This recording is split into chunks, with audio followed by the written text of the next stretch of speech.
Cuando las personas imaginan a un líder de culto, la mayoría visualiza a un tipo particular de persona. Alto, apuesto, masculino, carismático. Un joven Jim Jones o un Charles Mason. Pero el enfoque de nuestra historia de hoy no era ninguna de esas cosas. Keith Raniere era un hombre bajo, de aspecto gracioso y con cabello desaliñado que olía mal. Era una persona modesta, de voz suave y obsesionada con la ciencia ficción.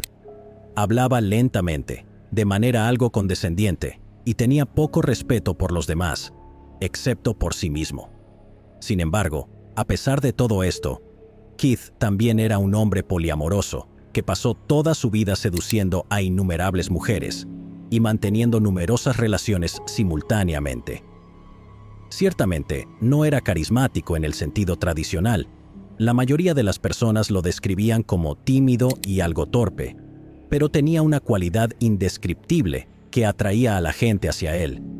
Era una atracción que la mayoría de sus exnovias, asociados y víctimas nunca han podido verbalizar adecuadamente.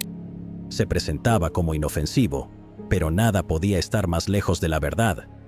A medida que sus deseos por dinero, mujeres y poder crecían, Keith fundó uno de los cultos sexuales más infames de la historia reciente. Era un culto que lo llevaría a él y a sus asociados a enfrentar cargos que iban desde conspiración para cometer fraude hasta la trata de personas. Con todos ustedes, amigos, esta es la historia de Keith Raniere y de su culto sexual conocido como NESHIEM. Keith Raniere nació en Brooklyn, Nueva York, el 26 de agosto de 1960 y era hijo de un agente publicitario, James Raniere, que trabajaba durante el apogeo del auge publicitario en la ciudad de Nueva York. Por aquellos que conocieron a su padre, James fue descrito como un hombre que parecía salido directamente del programa de televisión Mad Men, lo cual, si lo has visto, no es un cumplido. Su madre, Vera Oschipko, era un alma más amable y una instructora de danza de salón que se vio obligada a retirarse prematuramente después de desarrollar una grave afección cardíaca a una edad temprana. Tras el nacimiento de su hijo, James y Vera discutían a menudo. Pelearon por todo, desde problemas de dinero hasta la infidelidad de James. Sin embargo, independientemente de la razón real, el joven Keith siempre sentía que era la principal fuente de los problemas familiares. En 1966, cuando Keith tenía 6 años, su ya frágil salud comenzó a deteriorarse y la familia Raniere se vio obligada a mudarse a Suffern, Nueva York, uno de los principales suburbios de la ciudad de Nueva York. Mientras vivían allí, James notó que había algo especial en su hijo y decidió que se midiera el coeficiente intelectual de Keith. Cuando llegaron los resultados, las sospechas de James se confirmaron. La prueba mostró que Keith era notablemente dotado para su edad. James luego se sentó y le insistió que estaba destinado a grandes cosas y, según James, su hijo nunca volvió a ser el mismo después de esa conversación. Dijo que era como si se hubiera encendido un interruptor dentro de su hijo y de repente Keith no podía hacer nada malo.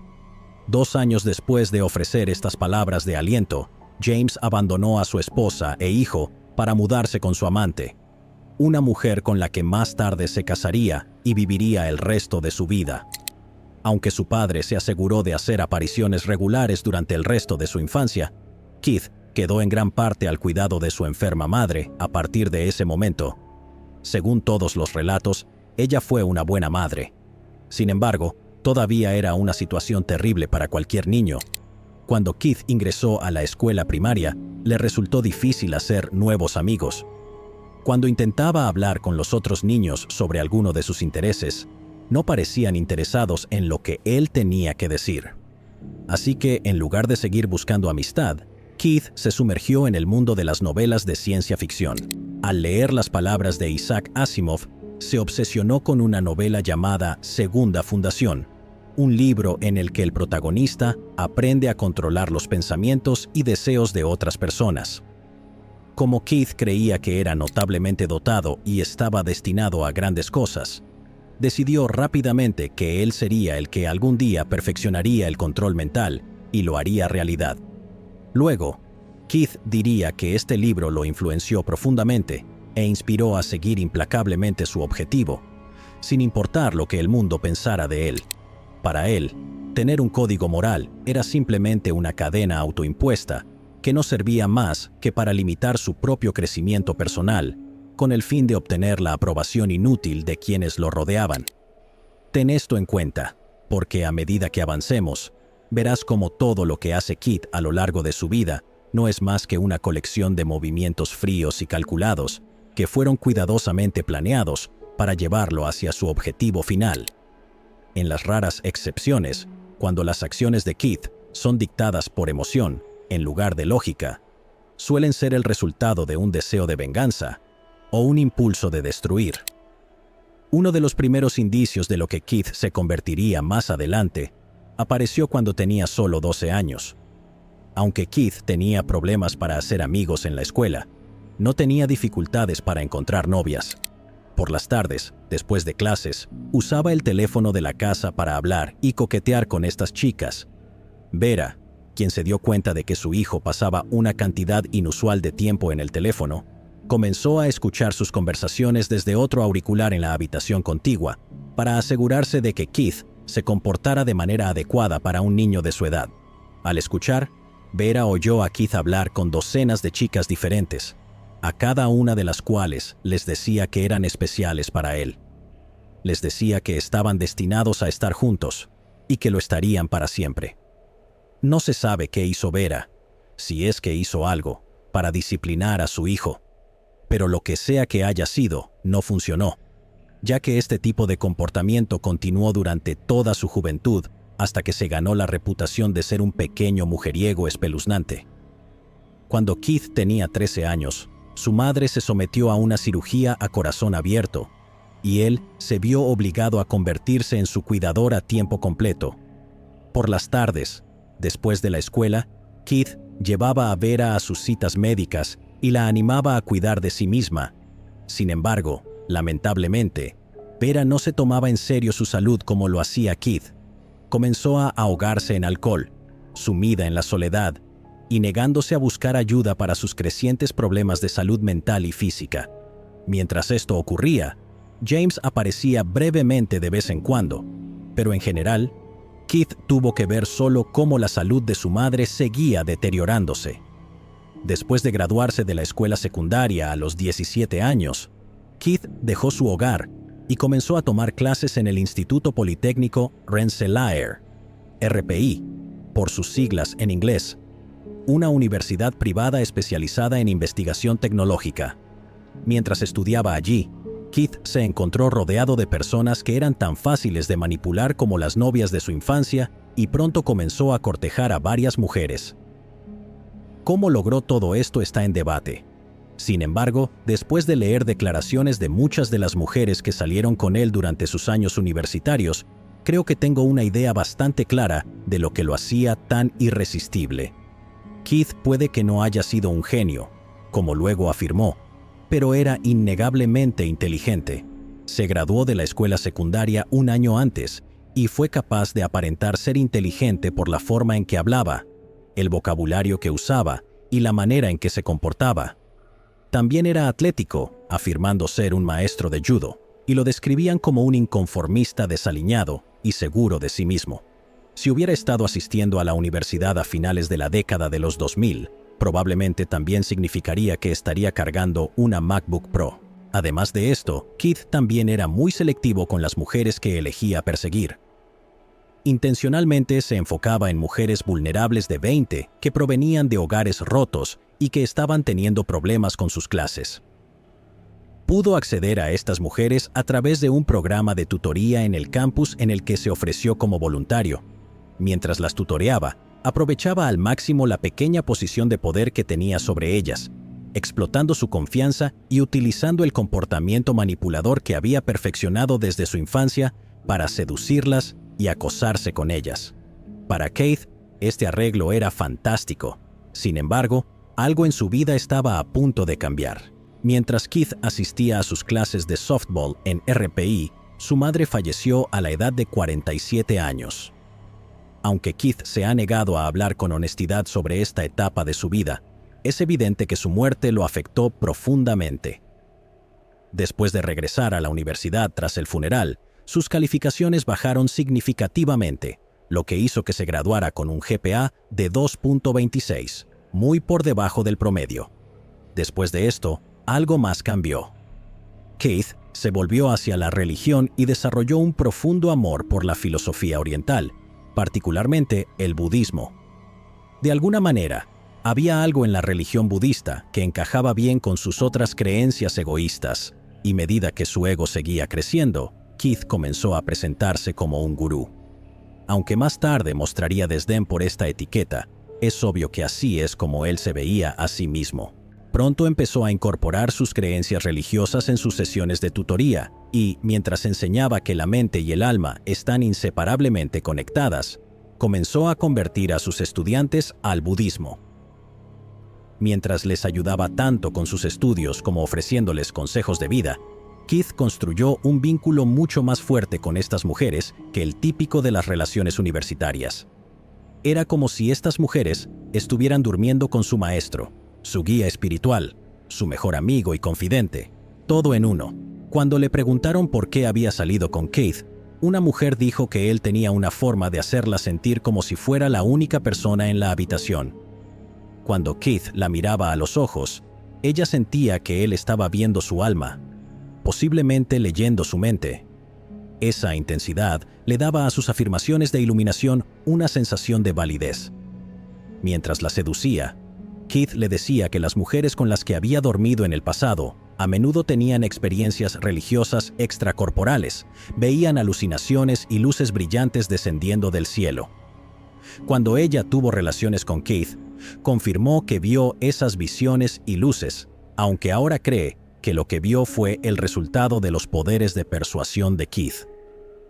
Ella vio lo que Keith quería que viera porque quería creer que él era realmente muy especial. Hasta este punto, las acciones de Keith, aunque evidentemente engañosas, no habían sido ilegales, ya que todas las mujeres que había seducido eran mayores de 18 años. Sin embargo, esto cambió cuando, a los 24 años, comenzó a perseguir a una chica de 15 llamada Gina Melita. Según Melita, conoció a Keith en un evento de teatro comunitario organizado por RPI y se enamoró de inmediato de él. Pensaba que era brillante, divertido e impresionante, más que cualquier persona que hubiera conocido. Keith también parecía estar encantado con ella. Comenzó a llevar a Gina a restaurantes y arcades, el tipo de citas que una chica de 15 disfrutaría, y compartía con ella sus novelas de ciencia ficción favoritas, mientras continuaba jactándose de sus logros intelectuales y físicos. Keith y Gina tuvieron relaciones sexuales. Después, Keith le insistió a Gina que su relación debía mantenerse en secreto a toda costa. Ahora, no creo que esto deba aclararse, pero lo voy a hacer de todas maneras. Con tan solo 15, Gina era joven para consentir tener sexo con Keith, y su relación no fue otra cosa más que abu, estatutario. Más tarde en su vida, Gina reconoció que fue así, aunque en ese momento no lo veía de esa manera. Poco después, Keith comenzó a abusar de Gina físicamente y luego también empezó a abusar de ella mentalmente. Keith prefería que sus novias fueran excepcionalmente delgadas y le sugirió a Gina que perdiera peso para mantener su interés. Al principio, Gina se mostró reacia, pero aceptó porque estaba preocupada por perder a Keith a manos de una joven universitaria. En los meses siguientes, Keith incluso le sugirió que abandonara la secundaria para que él pudiera encargarse personalmente del resto de su educación. Dijo que todos sus maestros eran unos idiotas. Esto era claramente un intento de aislarla aún más de sus compañeros para poder controlarla de manera más efectiva. Sorprendentemente, a pesar del creciente control que Keith ejercía sobre ella, Gina desafió sus deseos y se negó a dejar la escuela para estar con él.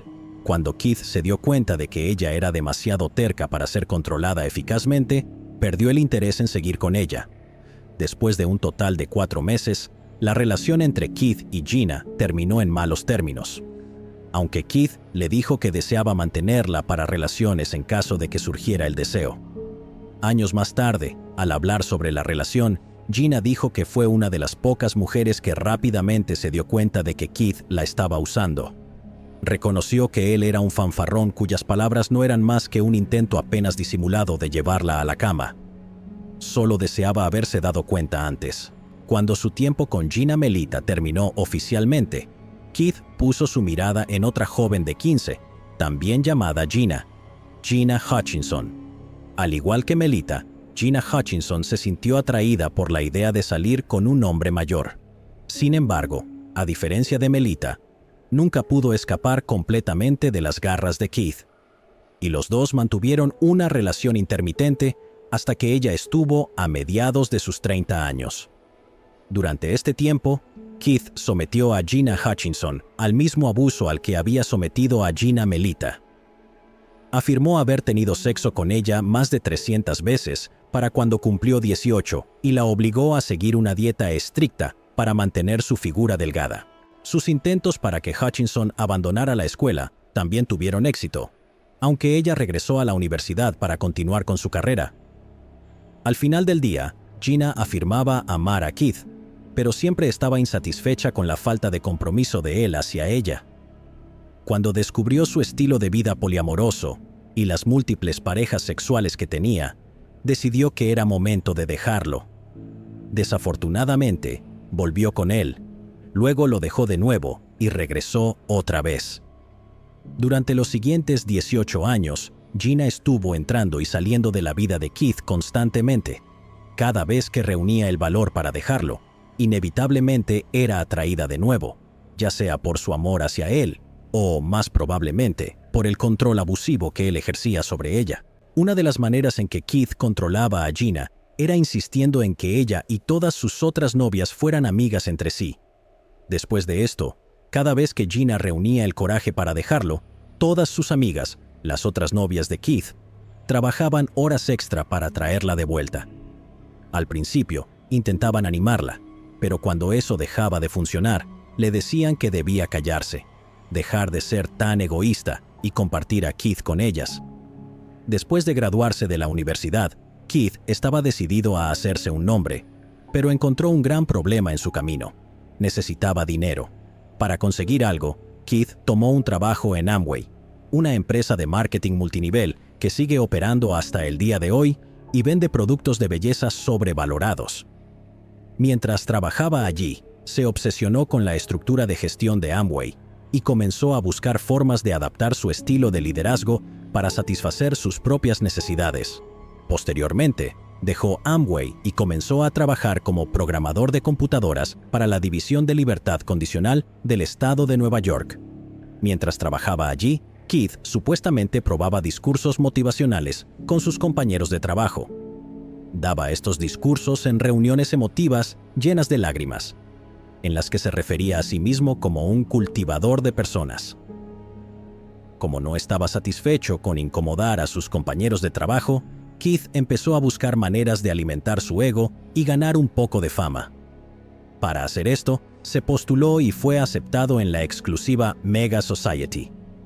Ahora, si eres como yo, y tu coeficiente intelectual es tan dolorosamente ordinario que ni siquiera habías escuchado sobre la Mega Society, déjame contarte lo que descubrí mientras investigaba. La Mega Society es un grupo de individuos con un coeficiente intelectual extraordinariamente alto que hacen lo más inteligente que uno pueda imaginar, sentarse a presumir sobre su inteligencia.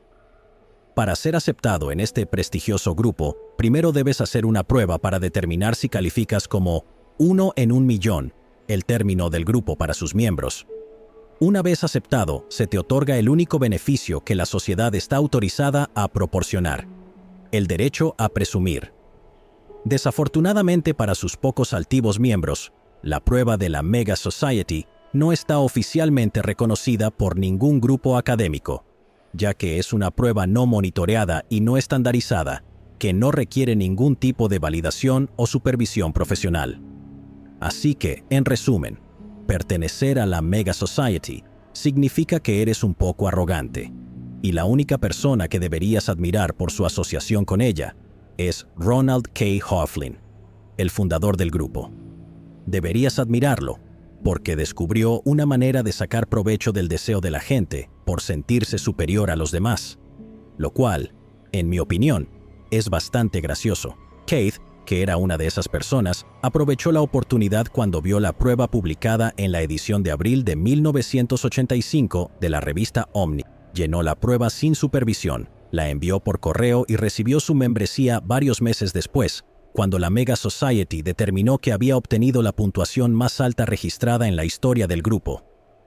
Aunque, como ya hemos discutido, esta prueba y la Mega Society en sí no significan absolutamente nada, Keith fue añadido a la edición de 1989 del libro de Guinness World Records y declarado como uno de los hombres más inteligentes del mundo.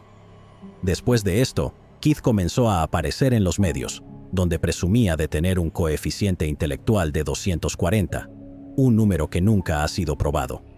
También decía haber sido un prodigio infantil, afirmando que podía hablar con oraciones completas a los 2 años y que comprendía completamente la física cuántica a los 4 años. Si estas afirmaciones te parecen increíbles, entonces eres aparentemente más escéptico que las personas que entrevistaron a Keith en ese momento, porque la mayoría simplemente se lo creyó.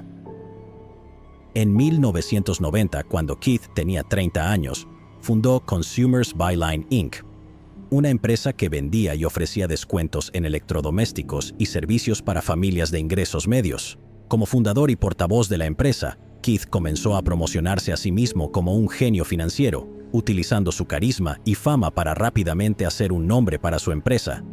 Ahora, ¿por qué exactamente este supergenio estaba vendiendo refrigeradores y no revolucionando alguna industria de nicho? Bueno, aparentemente nadie pensó en preguntar. Keith estaba ganando dinero, y eso era todo lo que importaba. Al principio, CBI fue extraordinariamente exitosa. De hecho, el éxito fue tal que Keith necesitaba contratar más empleados para vender las enormes cantidades de productos que tenía almacenados en el almacén de la empresa. Para hacerlo, comenzó a reclutar a inversores que actuaban como vendedores antes de contribuir con dinero a la empresa y vender sus productos al público en general. Sin embargo, debido a que la demanda de los productos de la empresa estaba creciendo tan rápidamente, Keith pronto comenzó a requerir que sus inversores reclutaran inversores propios. Los nuevos inversores debían reclutar a aún más nuevos inversores, quienes a su vez debían reclutar a aún más nuevos inversores. Esto continuó durante varios años hasta que la infraestructura de gestión de CBI comenzó a parecerse a una enorme pirámide. Mientras las personas en la base de la pirámide estaban trabajando arduamente y luchando por vender los productos sobrevalorados de CBI, Keith y algunos de los primeros en la cima estaban ganando millones de dólares de las tarifas de membresía y un pequeño porcentaje de cada venta. Un negocio que Keith aseguraba a todos que no era un esquema piramidal fue más tarde determinado como un esquema piramidal por la Comisión Federal de Comercio y aparentemente se cerró en 1996. Como castigo por su participación, se le exigió a Keith que pagara $40,000 en multas y que prometiera no volver a participar en la promoción, oferta o concesión de participación en un esquema de distribución. De esa multa de $40,000, se cree que Keith solo pagó aproximadamente $9,000.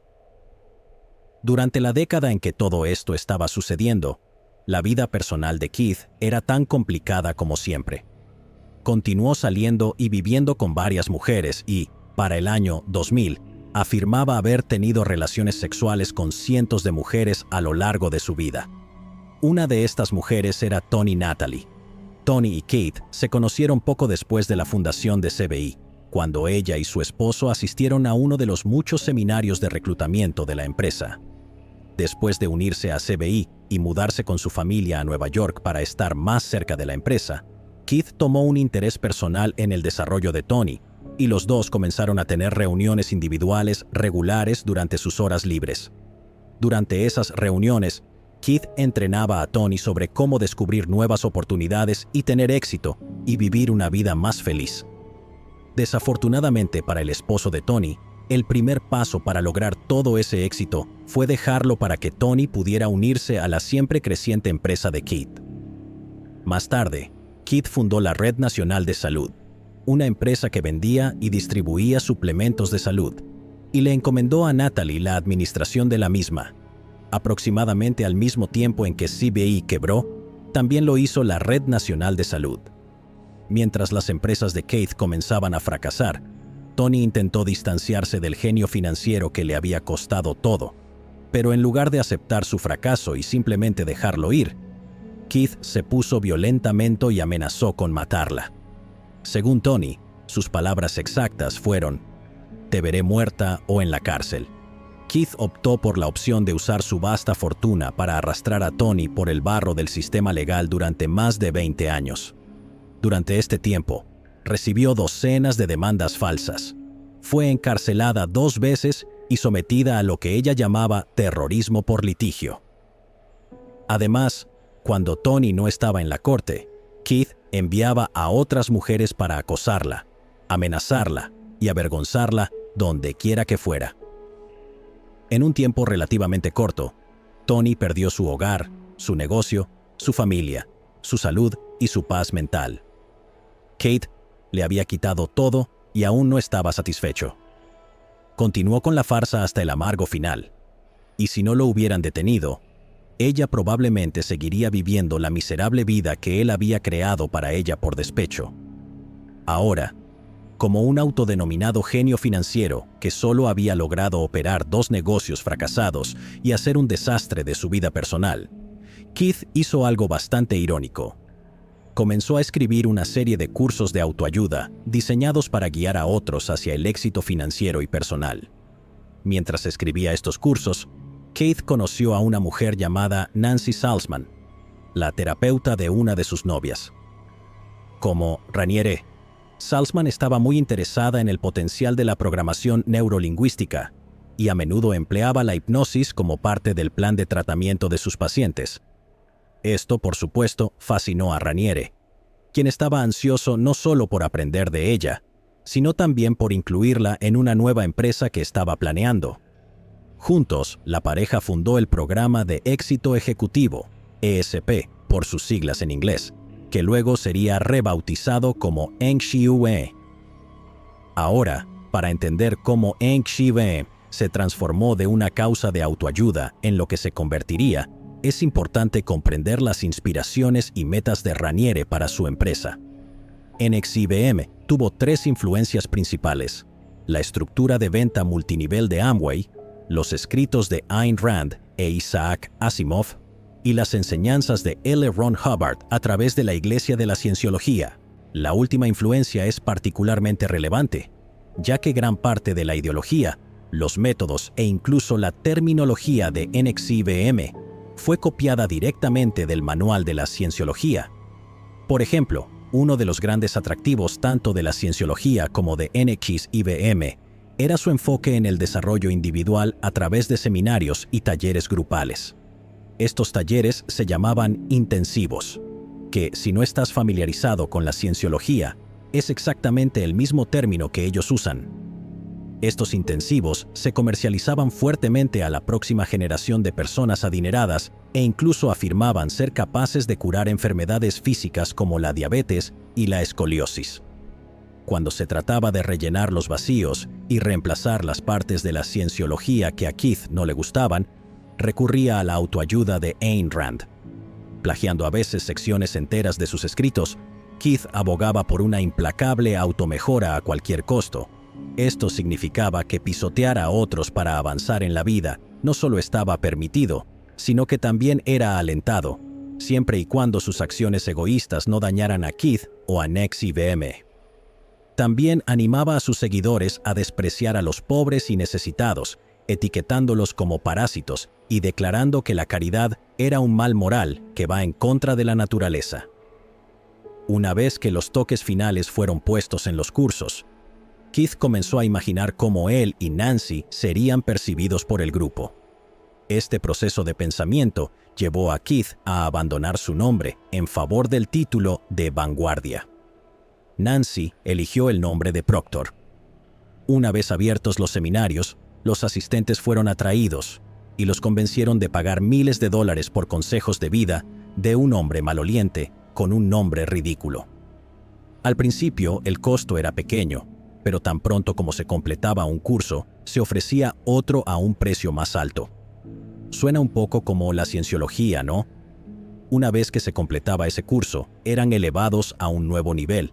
Se les daba un título dentro de la organización y se les ofrecían cursos aún más caros. Sorprendentemente, después de terminar estos nuevos cursos, muchos asistentes no sentían que habían sido estafados.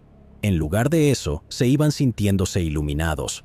El plan de Keith había funcionado. Aunque todo era una estafa diseñada para llenar sus bolsillos y alimentar su ego, aquellos que se sentían conectados con las enseñanzas de Keith mostraban un entusiasmo por continuar con los cursos. A medida que su confianza crecía, Keith animaba a sus seguidores más dedicados a mudarse a Nueva York para estar cerca de él. Muchos de estos seguidores eran figuras extremadamente ricas e influyentes, que tenían más dinero que sentido común y estaban ansiosos por encontrar la versión de Keith de la nueva era de la iluminación. Algunas de las personas más notables involucradas con NXIVM fueron Claire Bronfman, la heredera de la empresa de bebidas Seagram, y Emiliano Salinas, el hijo del expresidente de México. Tener estos grandes nombres asociados a NXIVM hizo maravillas para la credibilidad de la compañía, y Keith se aseguró de aprovecharlo al máximo. Claire Bronfman incluso obtuvo un puesto de liderazgo dentro de la empresa, después de contribuir con cantidades de dinero sin precedentes para ayudar a NXIVM a seguir creciendo y reclutando nuevos miembros. Otra forma en que NXIVM imitaba a la cienciología era en su plan de reclutar celebridades de Hollywood, aunque fueron mucho menos exitosos que la iglesia. Mientras que la cienciología tiene a Tom Cruise, John Travolta, Nancy Cartwright, la voz de Bart Simpson y muchas más celebridades de la lista A, en NXIVM solo lograron atraer a algunas celebridades de segunda categoría. Las más notables fueron dos actrices de la serie de televisión Smallville, Christine Croak y Allison Mack. De estas dos, mantén el nombre de Allison Mack en tu mente, porque se volverá muy importante para nuestra historia más adelante. Gracias a todo esto, la membresía de NXIVM despegó como un cohete. Sin embargo, no todo era color de rosa. Verán, mientras la empresa atraía grandes nombres y trataba de presentarse como un curso de autoayuda saludable, ya había algunos esqueletos comenzando a salir del armario de la joven compañía. En 2003, un artículo en la revista Forbes arrojó algo de luz sobre las prácticas más oscuras de NXIVM. Este artículo, titulado Culto a la personalidad, se centró fuertemente en los fracasos de Keith y lo apodó el coach ejecutivo más extraño del mundo. Hablaba sobre sus prácticas de culto, sus negocios fallidos como CBI y la Red de Salud Nacional, y expuso directamente las prácticas tipo culto de NXIVM. Estas prácticas incluían alentar a los miembros a aislarse de sus familiares que no apoyaban su participación, usar fajines de colores que diferenciaban los rangos, y obligar a las mujeres a saludar a Keith con un beso en la boca cuando él entraba en la sala. El artículo también señalaba que, aunque muchos miembros disfrutaban del programa, algunos que pasaron por el intensivo sufrieron crisis psicológicas y tuvieron que ser internados después. También hablaba de cómo Keith utilizaba el sistema legal como arma contra Tony Natalie y otros que habían violado el acuerdo de confidencialidad obligatorio del grupo. A estas alturas de la historia, Raniere y sus abogados incluso lograron convencer a un juez de quitarle a Tony su hijo de 10 años y darle la custodia al padre del niño. El artículo también reveló que la mayoría de los miembros pagaban más de $100,000 por un curso de 18 meses, mientras que algunos de los miembros más ricos del grupo, como Claire Bronfman, pagaban hasta $25,000 por día. Con la publicación de este artículo, Keith y el alto mando de NXIVM quedaron atónitos con la cobertura. El mismo Keith había dado entrevistas a la revista Forbes en las semanas previas a la publicación del reportaje, entrevistas que él asumía habían salido bien. Obviamente, no había sido así. Sintiendo que la opinión pública empezaba a volverse en su contra, Keith inició una campaña para distanciarse de las acusaciones. Esto incluía contratar un equipo de relaciones públicas, abandonar algunas de las terminologías más preocupantes del culto, como referirse a sí mismo como un gurú y declararse célibe. NXIVM Incluso comenzó a buscar el respaldo del Dalai Lama, un respaldo que recibieron en el 2009 durante una conferencia celebrada en Albany, Nueva York. Durante esta conferencia, que Claire Bronfman, según informes, financió con más de $2 millones de su propio bolsillo. El Dalai Lama se sentó en el escenario con Keith, le presentó una bufanda tibetana ceremonial y declaró a Keith como una fuerza para el bien frente a 3.000 miembros de NIOM. Como dato curioso, esta no fue la única vez que el Dalai Lama respaldó accidentalmente a una secta. A principios de los años 90, también se reunió con Shoko Asahara, el líder de la secta Aum Shinrikyo, la cual perpetró el ataque con gas sarín en el sistema de metro de Tokio, que mató a 12 personas y dejó heridas a 6.000. Mientras ocurría toda esta mala publicidad, Keith también sufrió una tragedia personal, la muerte de su novia de toda la vida, Gina Hutchinson. A finales del 2002, tras participar en uno de los intensivos más agresivos de Neshim, Gina Hutchinson, la mujer a quien Keith había abusado por más de 18 años, se suicidó. Tenía 33 años en el momento de su muerte, y su cuerpo fue encontrado en un área boscosa cerca de un monasterio budista. Junto a ella, se encontró un solo cartucho de escopeta calibre 20. Se dice que Keith fue profundamente afectado por su muerte, pero eso está en debate. Sorprendentemente, el artículo de Forbes no fue el fin de NIOM. Aunque toda la información revelada era precisa, el control de daños de Keith funcionó. La mayoría de los miembros del grupo permanecieron leales a pesar de las pruebas en su contra. En 2015, mientras NIOM alcanzaba el apogeo de su poder, Raniere comenzó a organizar la creación de un subgrupo secreto dentro de la organización conocido como Dominus Obsequius Sororium, a menudo referido como DOS. Esas tres palabras, que son una versión distorsionada del latín, se traducen a algo parecido a maestro de las mujeres esclavas. Este es el infame culto sexual dentro de NIOM, en el que se han centrado tantos documentales recientes. Ahora, ¿recuerdan a la actriz que mencioné antes? Se llama Allison Mack, y es hora de que la miremos más de cerca, porque fue la persona que Keith puso a cargo de todo el programa DOS. Al igual que muchas de las víctimas de Keith, Allison llegó a NIOM en un momento extremadamente vulnerable de su vida. Cuando tenía 23 años, Allison ya era una actriz exitosa con años de experiencia a sus espaldas. Sin embargo, era más conocida por su interpretación de Chloe Sullivan en la serie de televisión Smallville. A Allison le gustaba su papel como Chloe. Después de todo, fue un papel que la impulsó a la fama, pero también sentía que su carrera se había estancado debido a ello.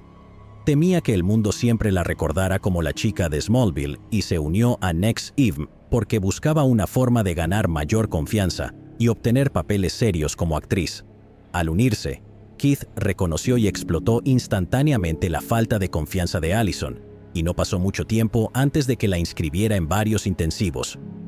A medida que su devoción por Keith crecía, se dedicó por completo a NIOM, abandonando varios papeles como actriz en el proceso. Keith quería tener control absoluto sobre ella, y Allison se lo entregó. Después de varios años de lealtad inquebrantable, fue recompensada y nombrada jefa del altamente secreto programa DOS. En este rol, el trabajo de Allison era encontrar y reclutar a mujeres especialmente vulnerables que ya estuvieran profundamente adoctrinadas en las enseñanzas de NIOM. Actuaba como intermediaria entre Keith y este grupo de mujeres, porque nadie involucrado en el programa tenía permitido saber que Keith, en secreto, estaba a cargo. Al reclutar miembros, Allison presentaba el programa como una hermandad dentro de NIOM. Decía que era exclusivo para mujeres y que se centraba únicamente en el avance y empoderamiento femenino. Desafortunadamente, sus verdaderas intenciones eran todo lo contrario. Al inscribirse en el programa, estas mujeres debían someterse a un interrogatorio en el que eran persuadidas para entregar información incriminatoria o bienes personales a Mac como forma de garantía. Esta garantía podía ser fotografías sexualmente explícitas, grandes sumas de dinero objetos personales de valor sentimental o incluso escrituras y títulos de propiedad de tierras. Se les decía que esta garantía estaba en su lugar para asegurarse de que no abandonaran el programa antes de completarlo. Si lo hacían, estos objetos nunca serían devueltos. Si la garantía consistía en fotos explícitas, serían publicadas o enviadas a los familiares de las reclutas. Una vez completado este paso, Allison establecía una lista de reglas para que las mujeres las siguieran. Al principio, estas reglas incluían referirse a ella como maestra y a ellas mismas como esclavas, pero se transformó en algo más perturbador. Las reclutas pronto tuvieron que comenzar a monitorear y limitar su ingesta calórica a menos de 500 calorías por día, privarse intencionalmente de sueño e incluso hacer votos que declaraban que sus mentes y cuerpos pertenecían a dos de por vida. Si te preguntas cómo lograban que estas mujeres cumplieran con las absurdas demandas de Allison, ella les explicaba que estaban diseñadas para llevar sus cuerpos y mentes al límite, para que las integrantes del programa 2 pudieran desarrollar un mayor control sobre sí mismas.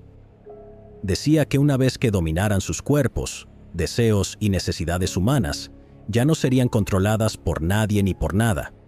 En realidad, estas mujeres estaban siendo privadas de comida y sueño para hacerlas más sugestionables y fáciles de manipular. Mientras esto ocurría, las mujeres también eran sometidas a un riguroso condicionamiento psicológico. Durante estas sesiones, eran atadas, conectadas a un electroencefalógrafo, y se les mostraban imágenes violentas de mujeres siendo asesinadas y desmembradas. No se les decía lo que estaban viendo hasta después de haber sido amarradas y sus ojos forzados a permanecer abiertos. Supuestamente, esto se hacía para aumentar su fortaleza mental, pero nunca conoceremos las verdaderas motivaciones de Keith para esta tortura psicológica flagrante.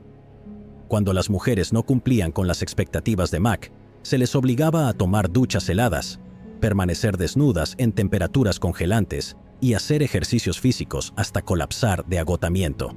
Con el paso del tiempo, sus cuerpos comenzaron a quebrarse. Ya no comprendían ni les importaba lo que les estaba sucediendo. Y cuando llegó el momento en que Allison hizo la demanda más retorcida hasta ese momento, muchas de estas mujeres ni siquiera tenían la voluntad de objetar. Por petición de Raniere, todas fueron marcadas en sus muslos con sus iniciales. El proceso duraba más de 30 minutos, durante los cuales eran desnudadas, atadas de manos y tobillos y obligadas a escuchar cómo Allison y el resto del grupo cantaban: «Siente el dolor, siente el amor». Antes de marcarlas, Mac recibía instrucciones de Keith para obtener su permiso explícito. Insistía en esto porque sabía que las mujeres necesitaban creer completamente que querían ser marcadas, no que estaban siendo coaccionadas o forzadas a soportarlo. Específicamente, se les decía que recitaran lo siguiente: «Por favor, márcame. Sería un honor que quiero llevar por el resto de mi vida». Si te preguntas cuál era el objetivo final del programa 2, en realidad había dos objetivos separados. El primero era simple y directo. Después de que cada mujer fuera quebrada, se les decía que su prueba final era seducir y tener sexo con Kate. La motivación para esto es obvia. Sin embargo, la segunda respuesta es aún más siniestra. Una vez que las reclutas estaban completamente entrenadas y bajo el control total de Raniere, como lo estaba Allison, se esperaba que continuaran sirviendo a Allison sin cuestionamientos, mientras también reclutaban y entrenaban a nuevas esclavas por su cuenta. Por increíble que parezca, el objetivo principal de Raniere para 2 era crear una red de mujeres independientes y seguras de sí mismas, que pudieran alcanzar altos niveles de poder tanto en el gobierno y el sector privado, mientras respondían únicamente a él a través de Allison Mack. No solo quería controlar a estas mujeres sexualmente, sino que quería controlar el mundo entero colocando a sus esclavas en posiciones de poder y, esencialmente, convertir al mundo en su propia pirámide personal. Para este punto de su vida, Keith se había convencido por completo con la idea de que era imparable, intocable y más inteligente que todos los demás a su alrededor. Afortunadamente, fue este programa lo que causaría su caída. En junio del 2017, un ex empleado de Enshivem, Frank Parlato, denunció el programa 2 en un blog llamado Frank Report. Parlato trabajó para NXIVM durante unos 6 meses a principios de la década de los 2000, pero fue despedido después de descubrir que habían desaparecido más de $80 millones de los libros contables de la empresa. Después de ser despedido, hizo su objetivo de vida exponer a Raniere por lo que realmente era, y eso fue exactamente lo que hizo. En octubre de ese año, el New York Times recogió la historia y publicó su propio reportaje, que se centraba mucho en el programa 2 de Raniere, arrojando luz también sobre décadas de abuso sistemático, acoso y comportamientos poco éticos e ilegales cometidos por la élite de NXIVM. Los detalles revelados en este reportaje conmocionaron al público. Expuso cómo las mujeres del programa 2 habían sido mental y físicamente torturadas, marcadas y forzadas a la servidumbre. También contó cómo Raniere había recopilado una extensa lista de garantías en contra de todas ellas para desalentarlas de denunciar. A medida que las cadenas de noticias recogieron la historia y la difundieron, se abrió la compuerta y comenzaron a llover acusaciones de cientos de exmiembros. Rápidamente quedó claro que esta historia no era como la del 2003, era mucho peor. Por primera vez en su vida, Keith fue completamente expuesto, y los detalles enfermizos de sus crímenes fueron exhibidos ante el mundo. Una de las revelaciones más perturbadoras que surgió durante este tiempo fue la visión de Keith sobre la sexualidad femenina. Según quienes estaban más cerca de él, Raniere creía que las mujeres solo podían alcanzar la verdadera satisfacción sexual a través del abuso sexual, y que todas las demás formas de sexo no eran más que una imitación de la verdadera satisfacción que él les proporcionaba. Cuando hablaba con sus confidentes más cercanos, Keith a menudo se jactaba de que sus víctimas le agradecían por hacer lo que ningún otro hombre podía hacer. Tan pronto como se reveló el reportaje, Keith supo que su tiempo en Nueva York se había acabado, y él, junto con varios de sus seguidores más devotos, incluida Allison Mack, huyeron al sur de la frontera, a México. Cuando llegó el momento de acusar a las personas involucradas en los crímenes de Keith, hubo mucho debate sobre a quién procesar, ya que muchos de los responsables también eran víctimas. Allison Mack fue un ejemplo perfecto de esto. Ella había hecho cosas terribles mientras trabajaba en NXIVM. Sin embargo, también le habían hecho muchas de esas mismas cosas terribles. Aún así, esa no era una defensa legal, y su participación iba más allá de simplemente estar presente durante los crímenes. Allison había participado activa y voluntariamente. De hecho, fue ella quien sugirió marcar a las mujeres en primer lugar. Según una fuente cercana a Allison, una vez se jactó de que Keith simplemente había sugerido tatuar a las mujeres, pero fue Allison quien lo convenció de usar un hierro de cauterización, porque creía que el tatuaje no mostraba suficiente devoción. En su mente, un tatuaje podría cubrirse y olvidarse, así que quería algo doloroso que las mujeres recordaran por el resto de sus vidas. Al final, 5 personas, incluido Raniere, fueron juzgadas y condenadas por varios crímenes. Claire Bronfman, la heredera de la fortuna Seagram y financiadora de NXIVM, fue condenada por albergar a un inmigrante ilegal y por fraude en el uso de la identidad de una persona fallecida. Le dieron 81 meses en prisión y le confiscaron $6 millones. Allison Mack fue originalmente acusada de tráfico sexual.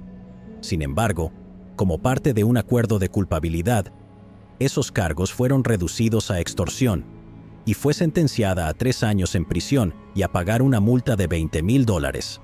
Nancy Salzman, cofundadora de NXIVM y gerente de operaciones durante mucho tiempo, fue declarada culpable de extorsión y conspiración para extorsionar. Le dieron 42 meses de prisión y una multa de $150,000.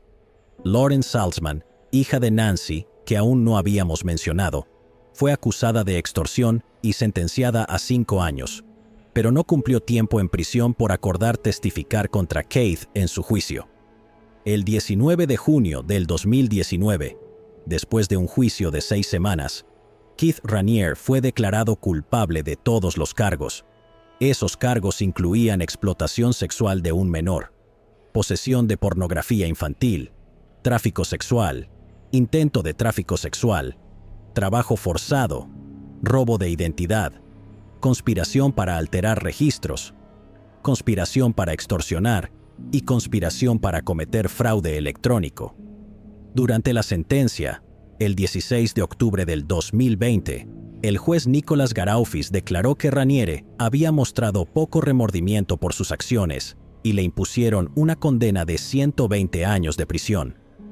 Desde entonces, Keith ha intentado apelar su juicio en múltiples ocasiones, pero ninguna de esas apelaciones ha tenido éxito. Después de que a Keith le dieron una condena tan larga y muchos consideraron que su historia había terminado, todavía hay muchas preguntas que nunca se han respondido completamente. Algunas de esas preguntas giran en torno a las muertes misteriosas de 4 mujeres. Una de esas mujeres era Gina Hutchinson, la novia de mucho tiempo de Keith, quien se suicidó en 2002. En 2019, se estrenó un documental titulado Las mujeres perdidas de Nene Mem, que intentó crear conciencia sobre Gina y las otras 3 mujeres contando sus historias. El documental fue presentado por Frank Parlato, el hombre cuyo blog expuso el programa 2 y señaló que cada una de estas mujeres estaba fuertemente asociada con NXIVM y Keith Raniere en el momento de sus muertes. Entonces, ¿presentó Frank alguna evidencia concreta durante el documental para probar que Keith mató a estas mujeres? Bueno, sinceramente, no mucha. Sin embargo, hay suficiente evidencia circunstancial que hace que se sienta que sus muertes no fueron casuales.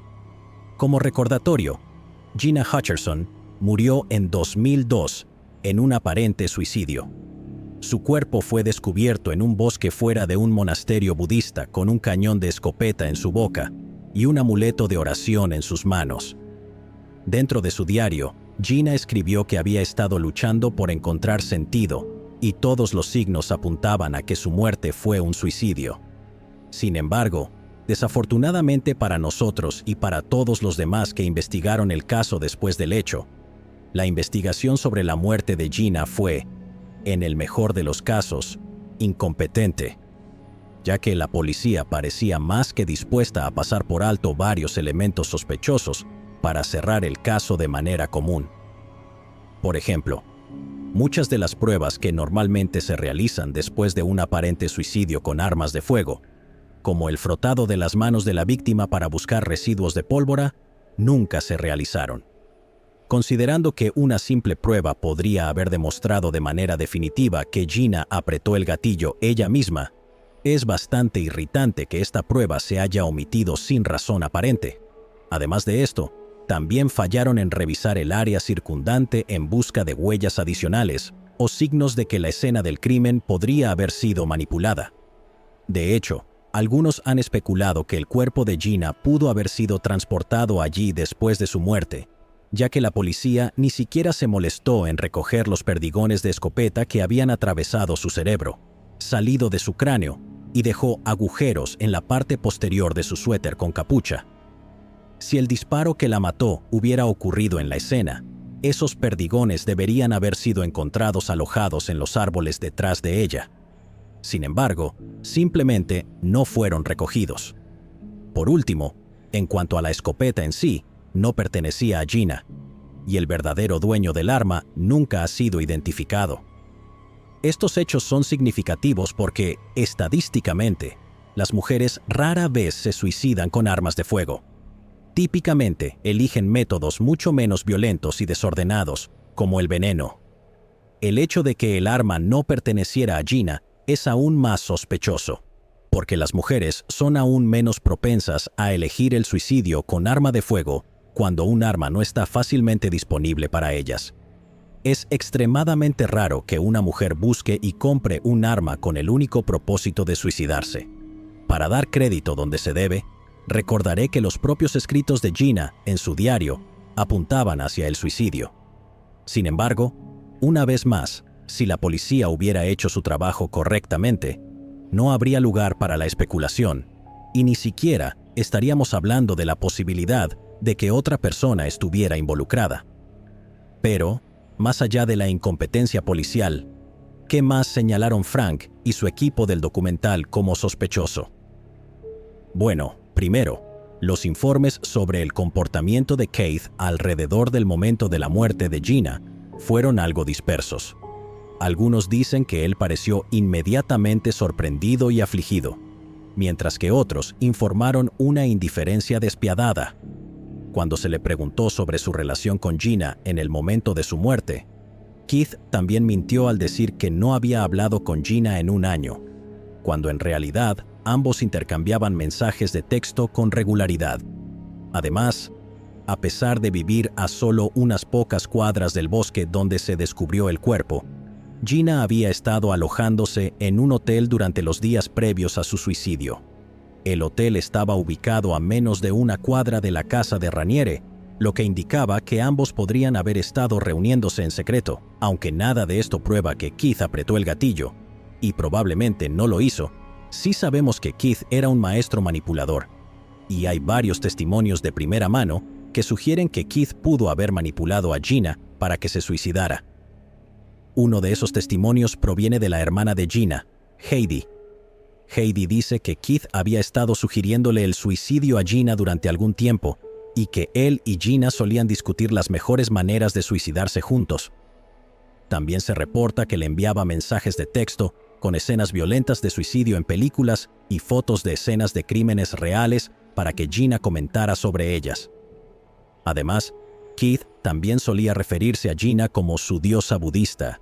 Supuestamente, Gina creía que era la encarnación física de una diosa destinada a guiar a su pueblo hacia el nirvana. Sin embargo, como Keith le explicó, solo podía hacer esto después de desprenderse de su forma física. Recuerden que el cuerpo de Gina fue descubierto fuera de un monasterio budista y con un amuleto budista en la mano en el momento de su muerte. ¿Es posible que Keith haya alentado a Gina a suicidarse? En mi opinión, absolutamente sí. 4 meses después de su muerte, otra mujer, Kristen Snyder, se suicidó de manera sospechosa también. Ella es la segunda mujer en la que se enfoca el documental. El 6 de febrero del 2003, Kristen fue atendida en uno de los centros de eventos de NXIVM, en Anchorage, Alaska. Esa tarde, mientras estaba sometida a una sesión particularmente estresante e intensa, en la que se esperaba que revelara sus secretos más profundos, se volvió errática y fue escoltada a la fuerza fuera del edificio después de revelar a su clase que estaba embarazada del bebé de Keith y nunca se volvió a ver. A pesar de ser lesbiana en una relación comprometida, se cree que Kristen durmió con Keith durante un viaje a Albany. Keith era conocido por tener opiniones extremadamente homofóbicas y creía que ser lesbiana era antinatural. A menudo intentaba seducir a mujeres lesbianas y bisexuales para corregirlas y convertirlas en heterosexuales. 2 días después de su desaparición, la camioneta de Kristen fue descubierta a 2 horas de distancia, estacionada junto a un lago con una nota en el asiento del pasajero que decía: asistí a un curso llamado Programa de Éxito Ejecutivo, también conocido como NXIVM, con sede en Anchorage, Alaska y Albany, Nueva York. Fui lavada cerebralmente y el centro emocional de mi cerebro fue asesinado, desactivado. Sentí un vacío en mi piel externa, pero mis órganos internos se están pudriendo. En la siguiente página de un cuaderno escribió: no es necesario que busquen mi cuerpo. Tras este descubrimiento, la policía registró el lago y peinó el bosque cercano durante más de 4 días, pero nunca se encontraron signos de un cuerpo. En los años posteriores a su desaparición, la familia de Kristen ha revelado que ella no era suicida. Estaba emocionada con su participación en NXIVM y sus supuestas crisis psicológicas parecían tanto poco características como sorprendentemente repentinas. Basándose en la escritura, sabían que la nota fue escrita por ella, pero creían que estaba bajo coacción mientras la escribía. Si bien las muertes de Gina y Kristen no prueban nada, vale la pena señalar que el momento de ambas fue extraordinariamente conveniente. Los suicidios de ambas mujeres ocurrieron justo cuando Forbes publicó su reportaje. Ambas mujeres tenían el potencial de causar un daño masivo a la imagen de Keith.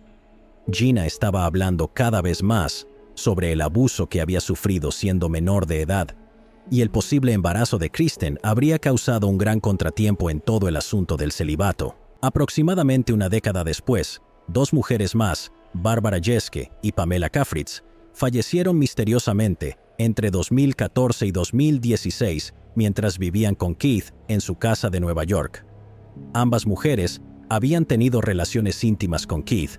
Ambas murieron repentinamente y la sangre de ambas contenía niveles elevados de metales pesados al momento de su muerte. Oficialmente, ambas murieron de cáncer inoperable. Sin embargo, algunos han especulado que sí podrían haber resultado envenenadas, específicamente con veneno para ratas. Como recordatorio, durante toda su vida, Keith fue muy controlador con respecto a los alimentos que sus novias podían comer y, según informes, mantenía un candado en la puerta del refrigerador de su casa. Hubiera sido muy fácil para Keith envenenar tanto a Jeske como a Kafritz, ya que él era quien preparaba sus comidas cada día. Obviamente, Keith y sus abogados niegan estas acusaciones. Sin embargo, Keith también fue captado en video diciendo lo siguiente: «He sido atacado debido a mis creencias. He tenido que tomar decisiones sobre si debo tener guardaespaldas, si deben estar armados o no. He asesinado a personas debido a mis creencias». Los familiares de Gina, Kristen, Bárbara y Pamela creen que se debería reabrir una investigación sobre las misteriosas muertes de sus seres queridos, con un gran foco en Keith. Al momento de narrarles esto, no se han iniciado nuevas investigaciones. Los amigos y familiares de las mujeres siguen buscando justicia. Llegados aquí, ¿acaso no has visto este otro crimen? Yo no me lo perdería,